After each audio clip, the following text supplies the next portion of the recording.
ورحمۃ اللہ وبرکاتہ نحمدہ ونصلی علی رسولہ الکریم اما بعد۔ صدر محترم و حاضرین جلسہ، میرا موضوع سخن ہندوستان میں مسلمانوں کے حالات ہے۔ موضوع طویل اور دل خراش ہے، سمجھ میں نہیں آ رہا ہے کہ میں اپنی بات ہندوستان میں مسلمانوں کی عظمت رفتہ سے شروع کروں یا 1857 عیسوی کی ناکام بغاوت سے آغاز کروں۔ ایک طرف ہندوستانی مسلمانوں کا تابناک و شاندار ماضی ہے تو دوسری طرف تاریک و المناک حال اور غیر واضح مستقبل ہے۔ برادران ملت، یوں تو مسلمانوں کی تاریخ مشکلات و مصائب، ابتلا و آزمائش کی داستانوں سے لبریز ہے۔ مسلمانوں کے خلاف ہر دور ہر زمانے میں مخالفت و معاندت کی آندھیاں چلی، نفرت و عداوت کے طوفان آئے، فتنے و فساد کا سیلاب آیا، مگر اس حق پرست جانباز قوم نے ان سب کا رخ ہمیشہ دشمنوں کی طرف موڑ دیا۔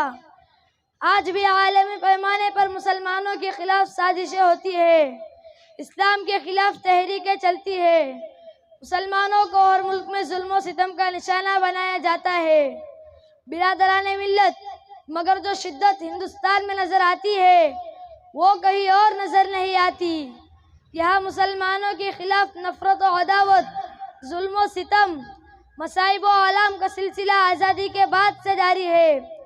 جن مسلمانوں نے تحریک آزادی میں اپنے لہو سے مادر وطن کی پیاس بجھائی، جیل کی تاریک کوٹھریوں اور پھانسی کے تختوں پر آزادی کا نعرہ بلند کیا، جن مسلمانوں نے اپنی 700 سالہ تاریخ میں ہندوستان کو دولت و ثروت سے مالا مال کر دیا تھا، اس کو سونے کی چڑیا بنا دیا تھا، جن مسلمانوں نے ہندوستان میں اتحاد و اتفاق کا چمن لگایا تھا، ہندو مسلم ایکتا کا چراغ روشن کیا تھا، انہی کو آج غدار کہا جاتا ہے، دیش کا دشمن کہا جاتا ہے۔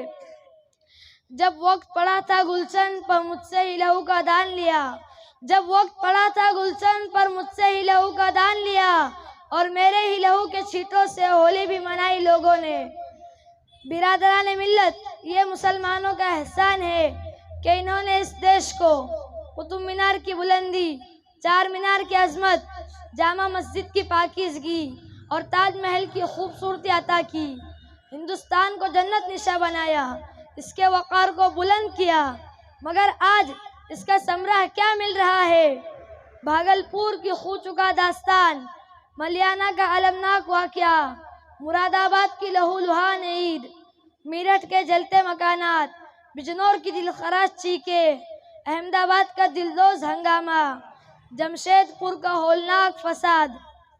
قربانیوں میں ہم ہیں تو راحت میں کوئی اور، قربانیوں میں ہم ہیں تو راحت میں کوئی اور، انصاف ہو رہا ہے یہ اہل وطن کے ساتھ۔ برادران ملت، آج مٹھی بھر فرقہ پرست اور تنگ نظر افراد مسلمانوں سے وفاداری کا ثبوت مانگتے ہیں۔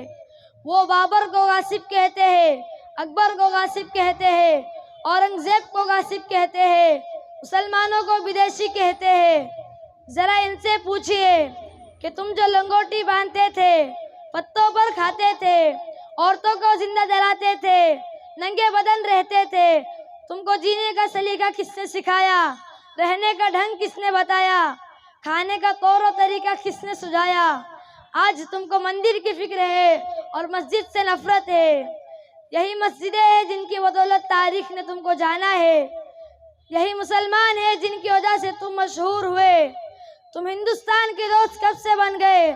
تم تو گاندھی کے قاتل ہو، جمہوریت کے قاتل ہو، اتحاد و اتفاق کے اس گھر میں آگ لگانے والے ہو۔ مسلمانوں، یہ مٹھی بھر فرقہ پرست تمہارے دین کو ختم کرنے کی باتیں کرتے ہیں، تم کو پاکستان بھیجنے کی باتیں کرتے ہیں۔ ذرا ان کو بتا دو کہ یہاں کے ذرے ذرے پر تمہاری پیشانیوں کی نشان ہے، یہاں کے چپے چپے پر تمہارے قدموں کے چھاپ ہے۔ یہ گنگا جمنا تمہاری پاکیزگی کی گواہ ہے، تمہاری اولو العزمی اور جانبازی کی گواہ ہے۔ یہ دیش تمہارا ہے، یہ ملک تمہارا ہے، تمہاری رگوں میں اسی کا خون ہے، یہی کی سرزمین سے تم اٹھے ہو۔ اس شعر پر میں اپنی تقریر ختم کرتا ہوں۔ اس بزم جنوں کے دیوانے ہر راہ سے پہنچے یزدہ تک، اس بزم جنوں کے دیوانے ہر راہ سے پہنچے یزدہ تک، ہے عام ہمارے افسانے دیوار چمن سے زندہ تک۔ وآخر الدعوانا ان الحمد للہ رب العالمین۔